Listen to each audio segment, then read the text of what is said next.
guys, so as you can probably tell from the last video, like I said, we're going on a road trip, and we got Brian in here with us, driving the rig. And we got the Integra shell back there. You guys can't see it, it's all overexposed, but we're just taking a shell, dropping it off to get one of his buddies is going to test fit a cage and take the floor pan over. Yep, right? Going to take the floor out to put together a drag car. So anyway, it's not long for this world. Yeah, so if you guys got any questions, now's the time to ask them. We got another hour and a half, 2-hour drive ahead of us, so ask away.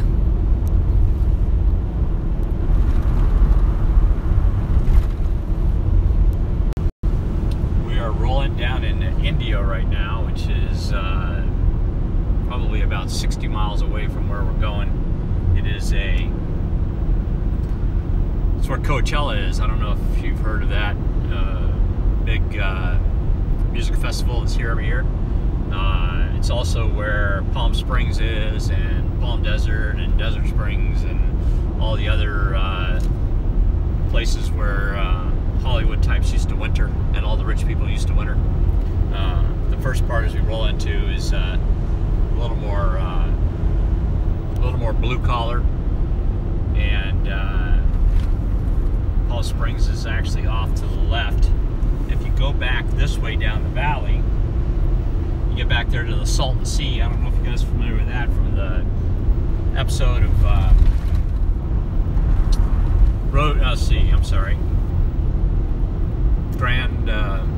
not called Grand Tour. Supposed to be before Grand Tour. Top Gear. Thank you. Top Gear. They did a run through there. There's like an old deserted town out there, and a really salty lake that used to be a resort area, and now it's too salty and everything dies there.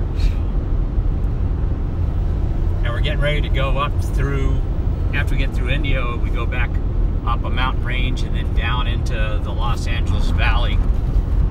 There's a bunch of windmills up here because it's a really high wind area right there. And I used to always joke with my son when he was about 4 years old. It was a bunch of fans that LA used to use to pump all the smog out of the valley and move it out, clean out the air.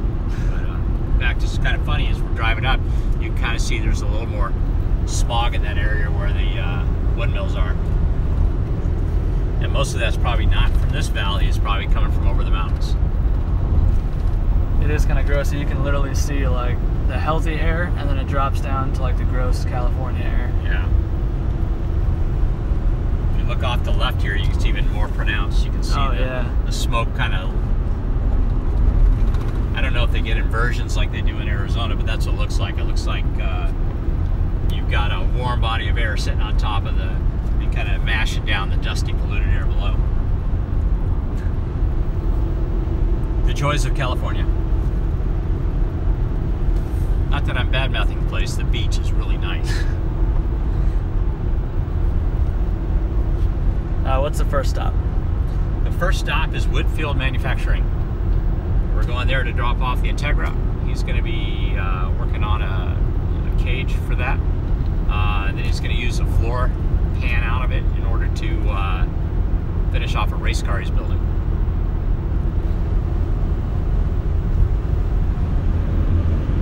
I'm sure he'll throw away the rest.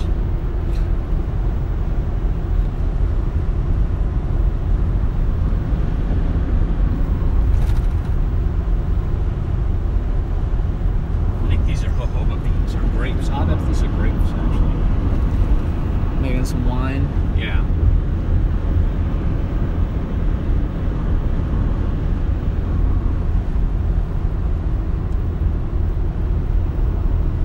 Turbo drag car.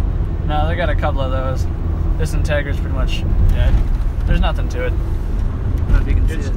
It is a shell. No fenders, no suspension, no doors, no interior, no engine. Capel's asking how's the 81 Civic. Unfortunately, just sitting there. We're waiting to. We got kind of busy with moving into the new house and all, so we need to. All I need to to finish on that is the rear mount, and once that's done, we can whisk it over to the house. We need to start designing suspension for it. So I think I'm going to build all new front suspension. I'm going to try and figure out something to do with the rear suspension so that we can put disc brakes on it. But I'll drag that over to the house now that the lift's in over there, and we'll get back to work on it over there. Although, like I said, I need to build a rear mount for that V6 motor that's in there. I don't know if you guys know this, we put a J in it. That's what we decided. Yeah, it's the little gray car in the corner, right? Yeah. Blue-gray. Blue-gray.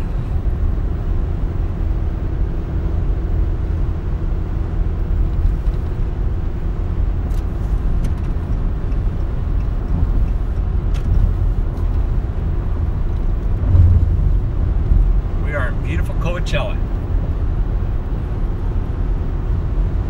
It's amazing how bumpy the roads are out here, especially for how many slammed cars are out here. Yeah. What's after Mitchell or Mitchfield or whatever? After Whitfield? Yeah. After Whitfield, we head up to HPD. Gonna go pick up a crate loader. K20C. Turbo crate loader.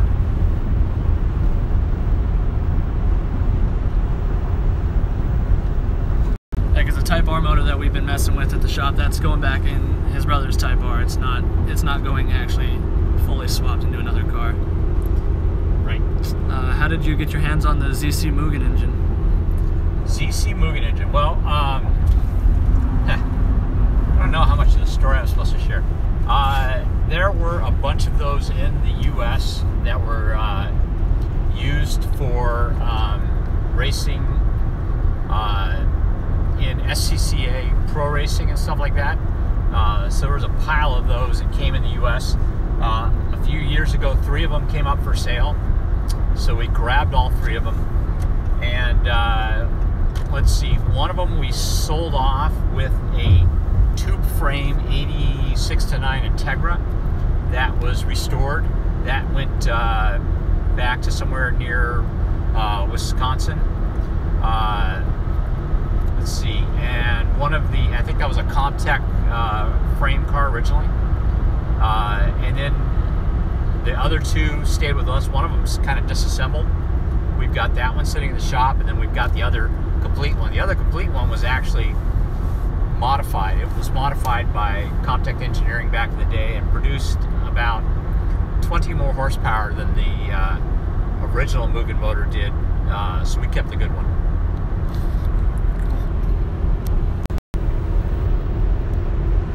Speed racer.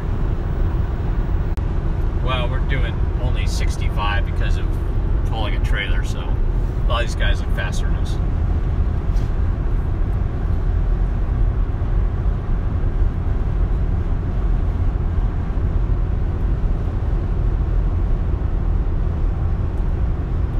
What was the horsepower on the crate engine?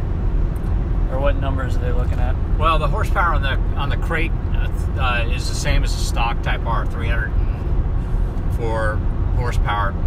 My understanding is this motor is actually based on the European Type R motor that came in the 2015 Civic Type R, but essentially it's, you know, the same motor. I mean, there's a few small differences, but that's my understanding about this motor. So it should be a 305 horsepower motor, just like the one that comes in the U.S. car.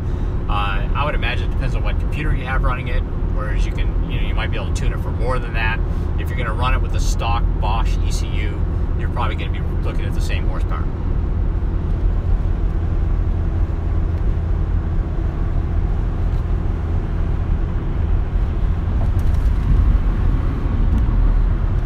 Back on the bad connection, even though we got 4 bars.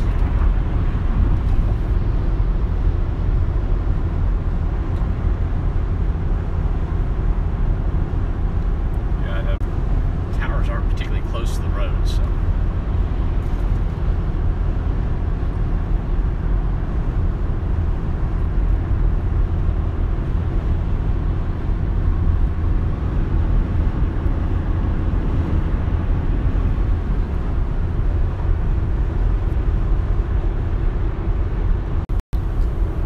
think we'll probably end this one here, and when we get more into the city, we might try and pick this up a little bit later. If not, then you guys will be sure to see my video, the recap, because I'm filming today too.